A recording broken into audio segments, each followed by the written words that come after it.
Good evening, ladies and gentlemen. For tonight's story, we turn not to distant castles, nor to windswept graves, but to a place far more unsettling, a gathering of the faithful, where light was thought to dwell unchallenged. Yet even there, something evil and unseen took root. Our tale concerns a man and a woman, respectable in appearance, devout in gesture, and yet, as you shall soon discover, not all offerings laid before heaven are as innocent as they seem. Listen closely, for in this story there are no creaking doors, no howling wolves, only the quiet, dreadful weight of lies being brought before the light of truth, and the fate that follows those who dare to deceive not man, but God himself. Ananias and Sapphira. The air within the early assembly hung heavy, as though the very breath of heaven pressed low upon those gathered. Shadows clung to the corners of the chamber, and though the sun stood high beyond the walls, a strange dimness persisted, as if truth itself demanded solemn witness. In those days, the faithful lived as one body, surrendering their possessions with joy for the good of others, laying them at the apostles' feet as offerings not merely of wealth, but of soul. Yet into this fragile sanctity crept a quiet corruption, as subtle as a whisper beneath a coffin lid. There was a man named Ananias, and Sapphira his wife, two figures bound not only in marriage, but in a secret pact that festered between them. Having sold a piece of their land, they conspired in hushed tones beneath the veil of night, their voices scarcely rising above the flicker of lamplight. A portion of the price they withheld, clutching it close as though it were life itself, while presenting the remainder as if it were the whole. Then Ananias came forward. His footsteps echoed with unnatural sharpness against the stone floor, each step a quiet betrayal.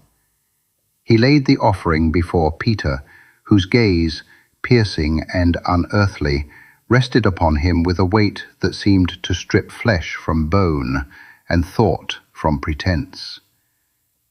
"Ananias," Peter spoke, his voice low yet resonant, "why has Satan filled your heart to deceive? You have not lied to men, but to God." At these words, a chill seized the room. The silence deepened, thick and suffocating. Ananias's face turned pale white, as though the grave itself had claimed him in that instant. His lips parted, but no defense came, only a hollow gasp, the final exhale of a soul suddenly undone. And he fell. Not with a cry, nor with struggle, but as one struck by an invisible hand, lifeless, before he met the ground. A dreadful stillness followed, broken only by the uneasy shifting of those who bore witness. Young men rose, their expressions solemn, and carried Ananias out, wrapping his body as though sealing a secret best left buried. Hours passed, though time itself seemed reluctant to move. Then entered Sapphira. She came adorned in ignorance, her countenance composed, unaware that death had already brushed its cold fingers across her husband's life. The assembly watched her with a quiet horror, as though beholding a figure already half claimed by the abyss. Peter addressed her, his tone measured, yet laden with something deeper, an unspoken dread. "Tell me," he said, "was the land sold for as much as your husband stated?" And she, with steady voice and unflinching gaze, affirmed the lie.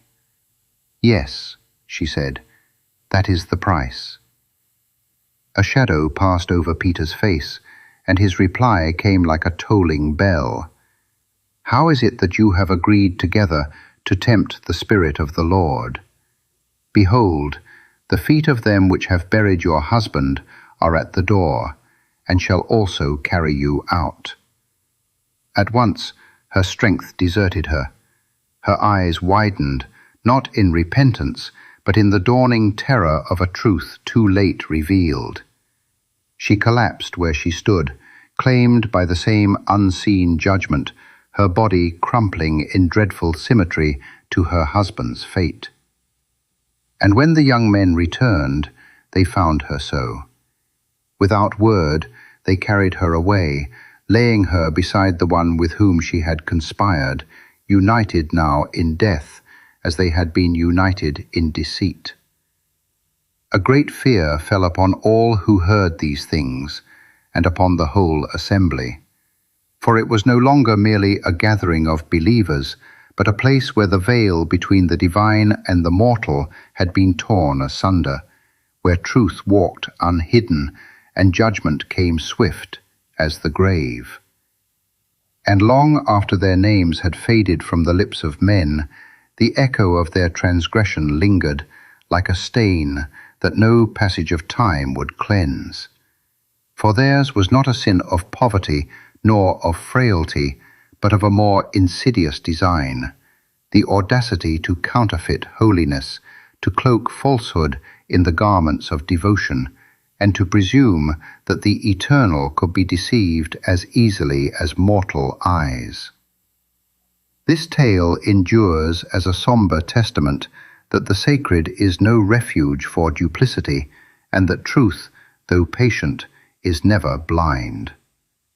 Beneath the watchful gaze of the divine, all hidden things draw breath, only for a moment, before they too are summoned into the terrible and unrelenting light of God.